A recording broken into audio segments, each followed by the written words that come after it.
지금으로부터 420년 전인 1597년 정유년 10월에 충무공 이순신 장군이 난중일기에 남긴 일기를 읽어드리겠습니다.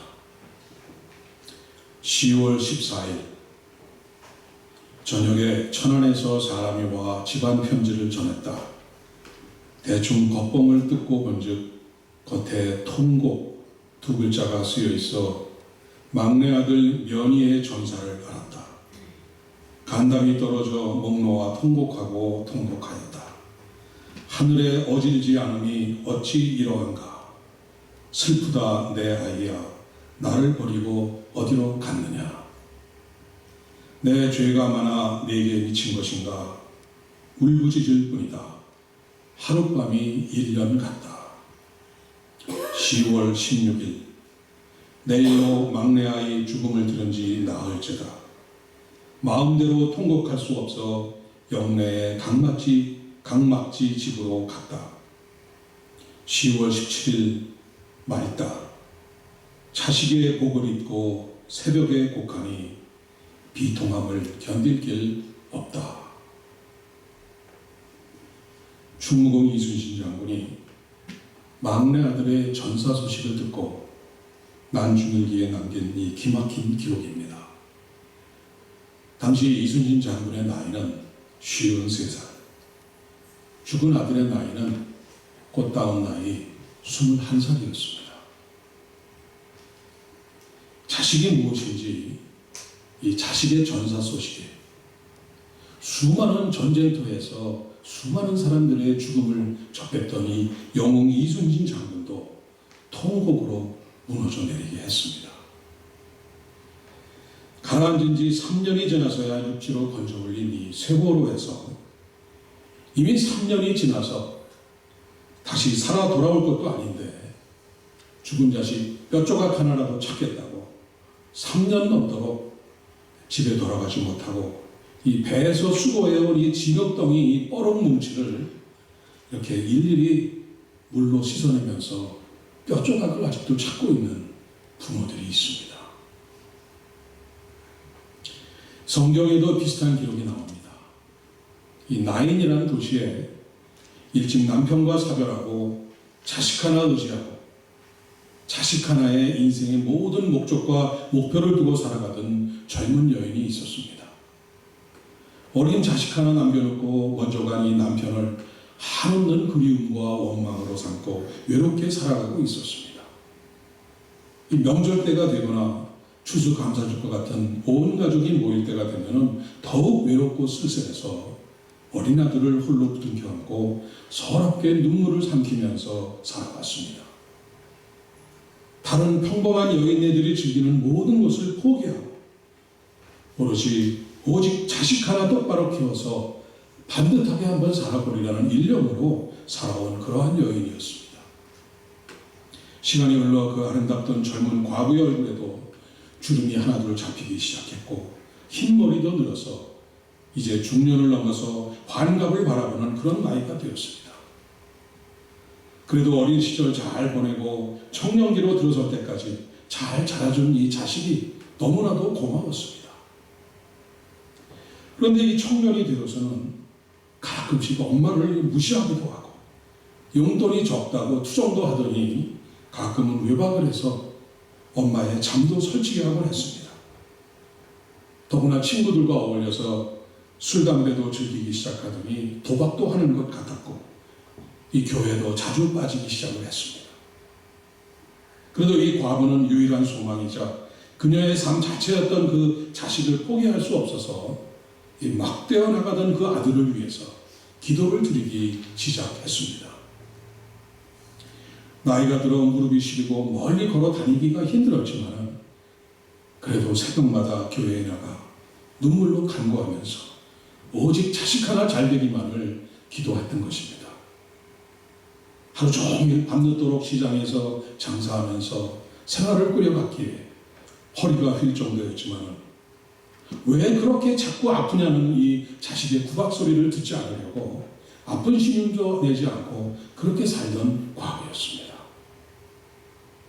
그런데 어느 날 금이야 억이야 키우던 이 자식이 술이 잔뜩 취해서 들어오고 난 이후로 시럽시럽 앓기 시작하더니 영 일어날 기색을 보이지 않았습니다. 병원이라는 병원은 다 다녀봤고 유명하다는 의사는 다 찾아다녀봤지만 모두가 고개만 설레설레 젓고는 가망이 없다는 말뿐이었습니다. 얼마 남지 않은 재산을 다 털어서 세상에 좋은 약이란 약을 다 먹여가면서 이 꺼져가는 이 유일한 소망인 아들의 생명을 살려보려고 했으나 결국 아들은 그 아까운 젊은 나이에 너무나도 허망하게 죽어버리고 말았습니다. 그 아름다웠던 젊은 시절에 남편을 잃고 홀로 되어서 평생을 아들 하나 의지하고 살아오던 이 과부는 삶의 의미와 그 목표를 잊어버린 채 이제 더 이상 통곡할 기운도 없고 뭐라 할 말도 없고 그저 허망한 눈으로 하늘만 쳐다보면서 소리 없는 눈물만 흘렸습니다. 장례식 날이었습니다. 말할 수 없는 슬픔에 잠긴 이 나인성의 과부가 외아들의 관을 하염없는 눈물을 흘리면서 따라가고 있었습니다. 한 걸음 한 걸음 그 무거운 발걸음을 아들의 관을 따라가고 있을 때 갑자기 주님이 나타나셨습니다. 갑자기 주님이 다가오셔서 그 장례 행례를 멈추게 하십니다. 그리고 그 과부에게 울지 말라고 하시고는 그 관에 손을 대시고 외치십니다. 청년아, 내가 네게 말하노니 일어나라. Young man, I say to you, get up. 그 죽었던 청년이 관에서 벌떡 일어나서 다시 살아납니다. 그래서 주님께서는 그를 붙잡아서 그 어머니 과부의 손에 그 아들을 쥐어주십니다. 누가복음 7장에 나오는 나인성 과부의 이야기입니다. 지난 5월 5일은 어린이날이었고 오늘은 저희가 어린이 주일로 지키고 있습니다. 우리들이 어린 시절에는 어린이날이 오면 얼마나 즐겁고 좋았는지 모릅니다. 그냥 마냥 좋아서 왠지도 모르게 그냥 우리 날이구나 하면서 뛰고 좋아하면서 놀았습니다. 지금처럼 풍족하게 살지는 못했지만 무엇이 부족한지 부족한 것을 느끼지 못하면서 그저 모르게 그냥 행복하고 즐거운 시간들이었습니다. 행복하게 지냈습니다. 내일에 대한 꿈도 소망도 많았습니다. 여러분들 아직 어린이날 노래를 기억하는지 모르겠습니다. 우리 준기도 어린이날 노래 부를 수 있는지 모르겠어요. 지금 불러요? 예, 윤구경 선생님이 작곡하시고 윤석영 선생님이 작사하신 동요입니다.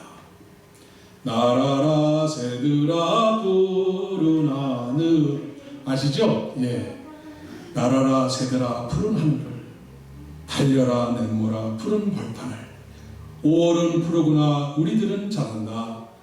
5월은 오늘은 어린이날 우리들 세상. 오늘은 어린이날 우리들 세상. 우리들 세상이었습니다. 그저 행복했었습니다. 한나라의 어린이들은 장차 국가와 민족의 모든 삶을 이어갈 중요한 존재로 고귀하게 자라날 권리가 있습니다. 소파 방정환 선생님께서 장차 미래에 나라와 민족을 이끌어갈 귀한 동력으로 자라날 어린이들을 위해서 제정한 이 어린이날이 이제 100년이 다 다가오도록 시간이 지났습니다. 6.25 전쟁을 비롯해서 역사적으로 가장 변화가 극심했던 격동의 100년이 이제 흘러갔습니다.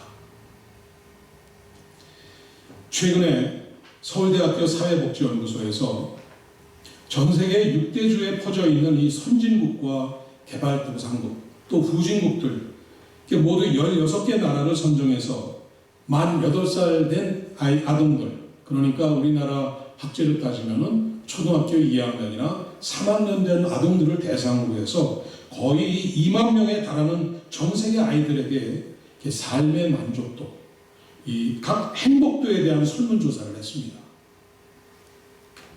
그 결과 한국 어린이들의 삶의 만족도가 몇 등이 나왔겠습니까?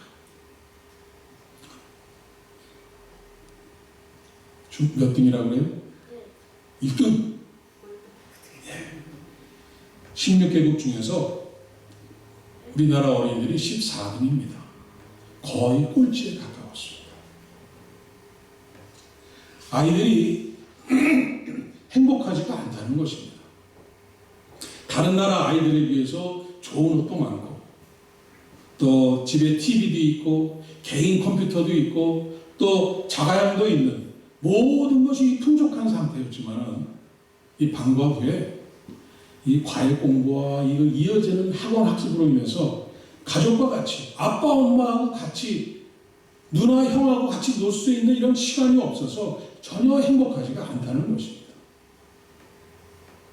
어린 초등학교 때부터 아이들이 이 부모들의 이 성공욕의 이 희생물이 되어가고 있는 것입니다. 또한 이 16개 국가의 중고등학생들을 조사한 결과는 어떻겠습니까? 중고등학생들.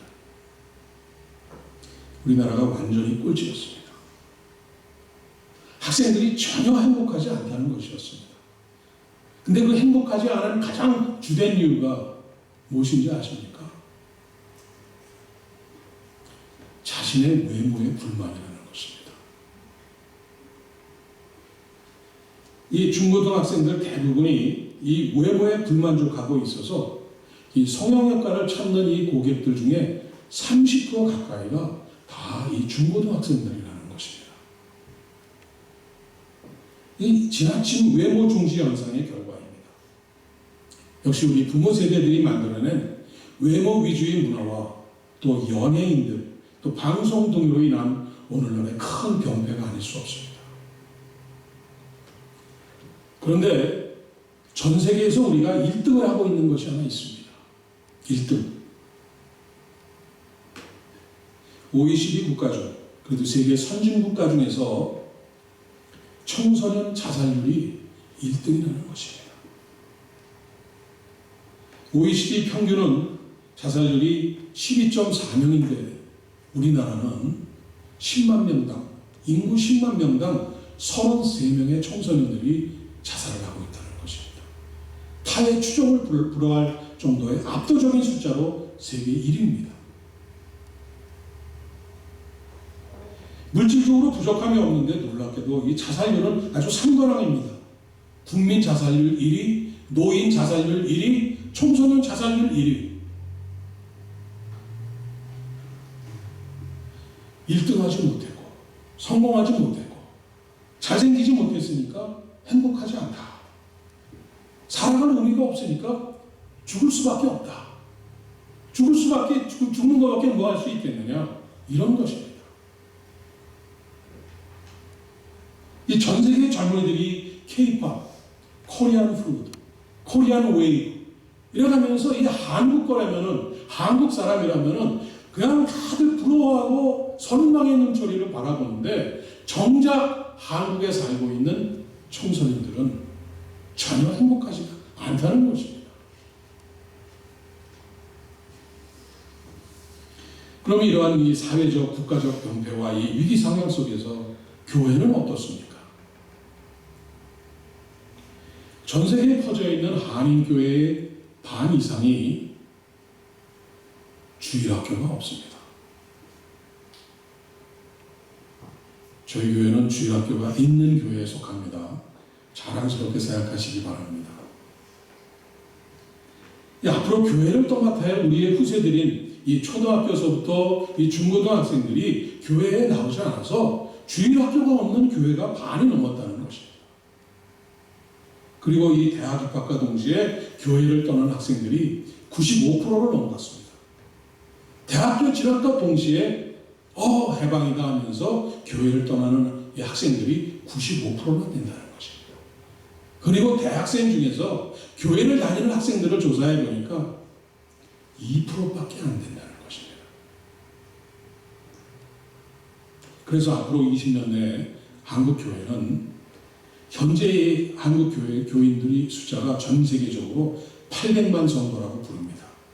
이 800만 성도가 20년 후에 300만으로 줄어든다는 것이 이 수로 줄어들고, 그것도 이 300만 명이 모두 나이 60이 넘어선 노년층이라는 것입니다.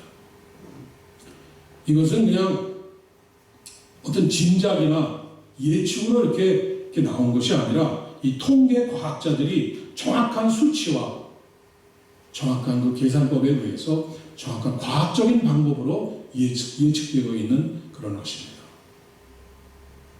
이민교회는 더욱 심각합니다. 왜냐고요? 더 이상 이민이 오지 않습니다. 역이민을 갑니다. 다시 말해서 한국으로 다시 되돌아가는 것입니다. 그러니까 새신자 생길 이유가 없습니다. 초신자가 도저히 찾아볼 수가 없습니다.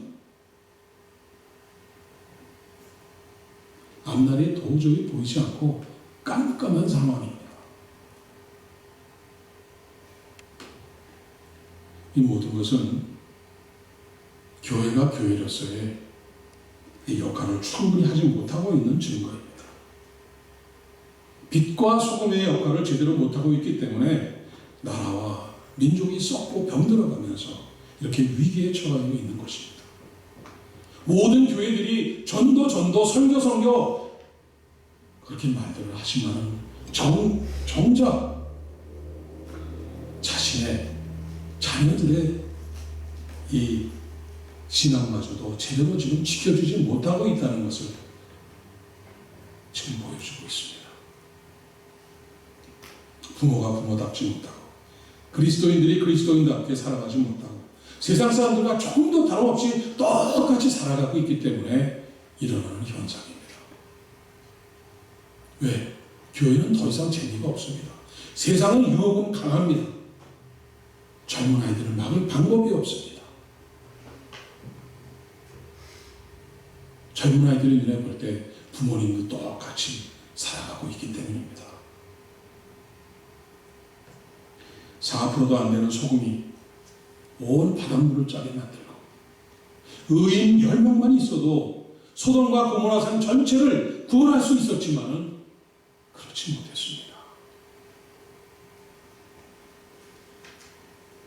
오늘의 이런 심각한 국면에 처하게 되는 것이 바로 4%가 안 되고 의인 10명이 없었기 때문에 이러한 위급한 상황에 처한 것입니다. 그러나 오늘이라도 늦지 않았습니다. 하나님께서는 저희들에게 깜짝 놀랄 약속의 말씀과 그 방법을 알려 주셨습니다. 자, 오늘 본문 24절, 25절을 읽습니다. 우리 다 같이 24절, 25절을 한 목소리로 읽습니다. 너희의 발바닥으로 밟는 것은 다 너희의 소유가 되리니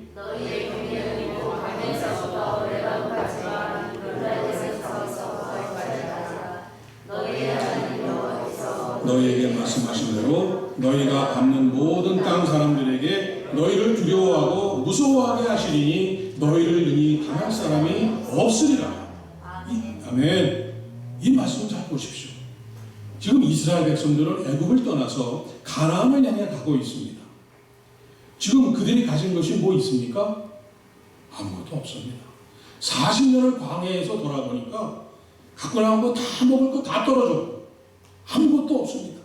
200만 명의 거짓대들이 지금 광야를 지금 아무것도 가진 것도 없이 지금 광야를 헤매고 있는 상황입니다. 그런데 하나님께서는 이렇게 약속하십니다. 내 발바닥으로 밟는 것은 다 내 것이 되리라. 지금 이스라엘 사람들이 소유한 땅이 한 평도 없는 이스라엘 백성인데 지금 이 걷고 있는 광야, 모래밖에 없는 이 광야에서부터 시작해서 이 시내바다, 사우디아라비아, 요르단, 이락, 이란, 시리아, 그리고 이 지중해 연안의 모든 땅을 다 주시겠다는 약속입니다. 또 능히 이 이스라엘 백성을 당할 자가 없게 하신다는 이런 엄청난 이 약속을 주님께서 주시고 계신 것입니다. 그런데 이 놀라운 약속의 전제 조건이 무엇입니까? 전제 조건. 본문 18절, 20절입니다. 자, 우리 18절, 20절 또 다 같이 읽습니다. 한 목소리로. 이러므로 너희는 나의 이 말을 너희의 마음과 뜻에 두고 또 그것을 너희의 손목에 메어 기호로 삼고 너희 미간에 붙여 표를 삼으며 또 그것을 너희의 자녀에게 가르치며 집에 앉아 있을 때에든지 길을 갈 때에든지 누워 있을 때에든지 일어날 때에든지 이 말씀을 강론하고 또 내 집 문설주와 바깥문에 기록하라. 오늘 주신 말씀대로 행하면 그 엄청난 약속을 지키셔서 그 모든 복을 다 누리게 해주신다는 것입니다. 자, 그럼 이 전제 조건인 18절부터 20절 이 세 절을 한 문장으로 줄이면 어떻게 되겠습니까? 한 문장으로 줄이면 바로 오늘 설교 제목입니다. 너희의 자녀에게 가르치라. 하나님의 말씀이 그렇게 중요하니까 너희의 자녀에게 가르쳐서 대를 이어서 가르쳐서 이 나의 말, 하나님의 말씀을 지키게 하라. 그러면 이 엄청난 약속을 축복을 너희에게 다 주겠다는 말씀입니다. 약속하신 모든 땅, 내 발바닥으로 밟는 곳마다 다 주신다는 것입니다. 능히 당할 자가 없게 해주신다는 것입니다. 이러한 축복이 어디 있습니까? 여러분 중에 자녀들이 졸업식을 앞두고 있는 분도 계신 것으로 제가 알고 있습니다. 하나님으로부터 이러한 엄청난 축복을 받는 자녀들이 되기를 바라지 않으십니까? 아마 한 분도 이런 복을 거절하시는 분이 없을 겁니다. 아마 간절히 원하고 계실 겁니다. 자식들은 누구를 닮습니까? 부모를 닮습니다. 내가 지금 사는 모습 그대로 내 자녀들이 살아가고 내가 하는 말과 행동 그대로 내 자녀들이 닮아간다면 여러분은 어떻습니까? 자신이 있으십니까? 자랑스러우시겠습니까? 아니면 생각만 해도 끔찍하십니까? 자신이 없다면 오늘 본문 22절을 따라 여러분이 먼저 실천하시길 바랍니다. 우리 다 같이 22절 한 목소리로 보십니다. 22절 내가 너희에게 명하는 이 모든 명령을 잘 지켜 행하며 너희의 하나님 여호와를 사랑하고 그의 모든 도를 행하여 그에게 의지하라. 여러분이 먼저 22절대로 실천하시면 됩니다. 여러분이 성경을 잘 몰라서 하나님의 말씀을 잘 몰라서 자녀에게 가르칠 수 없다면 오늘부터라도 성경을 읽고 공부를 하십시오. 잠시간을 줄여서라도 성경을 읽고 공부를 해서 여러분의 삶으로 보여주면서 가르쳐서 여러분 자녀들의 생명을 구하시기를 바랍니다. 오늘 교동문에서 읽었듯이 잠언 22장 6절에 마땅히 행할 길을 아이에게 가르치라. 그리하면 늙어도 그것을 떠나지 아니하리라. 지금도 늦지 않았습니다. 자녀들은 애들은 다 벌써 출가하고 결혼해서 다들 더 독립해서 사는데 아닙니다. 늦었다고 생각하지 마십시오. 다 큰 애들을 먼저 앞세워서 통곡을 하던 통곡의 눈물을 흘리던 이 나인성 과부를 기억하십시오. 통곡의 눈물보다 자녀들의 영혼을 위해서 지금 당장 눈물로 기도하시기를 바랍니다. 그들이 하나님의 자녀로 반듯하게 성장하도록 기도하십시오. 하나님의 말씀으로 살아가도록 기도하십시오. 장차 교회를 이어가면서 교회를 지켜나갈 충성된 종으로 자라기를 기도하시기 바랍니다. 십자가를 지고 골고다 언덕을 올라가시는 예수님을 따라오면서 가슴을 치면서 슬피 우는 여인들을 향해서 주님께서 뭐라고 하셨는지 다 기억하시죠. 누가복음 23장 28절입니다. 나를 위하여 울지 말고 너희와 너희 자녀를 위하여 울라. 주님의 말씀입니다. 여러분의 자녀들의 눈에서 장차 통할의 눈물이 나오지 않도록 여러분 여러분이 먼저 오늘부터 눈물로 기도하시기 바랍니다. 오히려 오늘 여러분의 애통의 눈물의 기도로 인해서 조만간 여러분의 자녀로 인해서 오히려 벅찬 기쁨과 감사의 눈물을 흘리는 날이 곧 올 거리라고 저는 믿습니다. 마지막으로 유대인들이 어린 자녀를 목욕시키면서 드리는 기도문을 소개해드리고 마치겠습니다. 여러분 다 아이들 어렸을 때 목욕시켜준 거 다 기억나시죠? 얼굴을 씻어주면서 하나님, 우리 아이의 얼굴은 하늘을 바라보며 하늘의 소망을 갖고 자라게 하소서. 입안을 씻어주면서 이 아이의 입에서 나오는 모든 말은 복음의 말이 되게 하소서.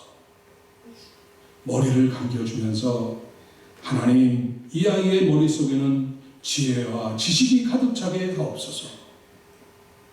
손을 닦아주면서 이 아이의 손은 기도하는 손이요 사람을 칭찬하는 손이 되게 하소서. 가슴을 닦아주면서 하나님, 우리 아이 가슴에는 나라와 민족을 사랑하는 마음을 주옵소서. 배를 씻어주면서 하나님, 우리 아이의 오장육부는 건강하여 튼튼하게 자라게 하소서. 성기를 씻어주면서 하나님, 우리 아이가 자라나 이 거룩한 성기관을 통해 거룩한 백성을 만들게 하옵소서. 결혼하는 날까지 순결을 지켜 하나님이 원하시는 가정을 이루고 축복의 자녀를 준비하게 하소서. 다리를 씻겨주면서 부지런한 다리가 되어 온 나라와 민족에 복음을 증거할 전도자의 걸음으로 인도하소서. 엉덩이를 씻어주면서 교만한 자리에 앉지 않게 하시고 하나님이 원하는 자리에 앉게 하옵소서. 등허리를 씻어주면서 보이는 부모를 의지하지 않고 보이지 않는 하나님만을 의지하게 하소서. 이렇게 기도를 하면서 아기를 목욕을 시켜준다는 것입니다. 사랑하는 여러분, 여러분의 자녀들을 하나님께서 맡기신 자녀로 알고 하나님의 말씀을 가르치고 양육하고 눈물로 기도하셔서 이들이 발로 밟고 밟는 곳을 다 소유하고 능히 당할 자가 없는 하나님의 큰 복을 받아 누리는 자녀들이 되기를, 또 그러한 부모님이 되시기를 주님의 이름으로 간절히 축원드립니다. 기도하겠습니다. 아버지 하나님, 저희들을 용서하여 주옵소서. 맡겨주신 귀한 자녀들을 아버지의 말씀대로 온전히 가르치고 본이 되어 인도하지 못했음을 용서하여 주옵소서. 늦었더라도 이제부터 아버지의 말씀에 순종하여 가르치며 보여주며 살고자 하오니 부족한 우리들을 인도해 주옵소서. 가정이 되살아나고 교회가 다시 일어서고 하나님의 나라가 이루어지는 놀라운 일들이 매일매일 일어나게 해 주옵소서. 예수님의 이름으로 기도드립니다.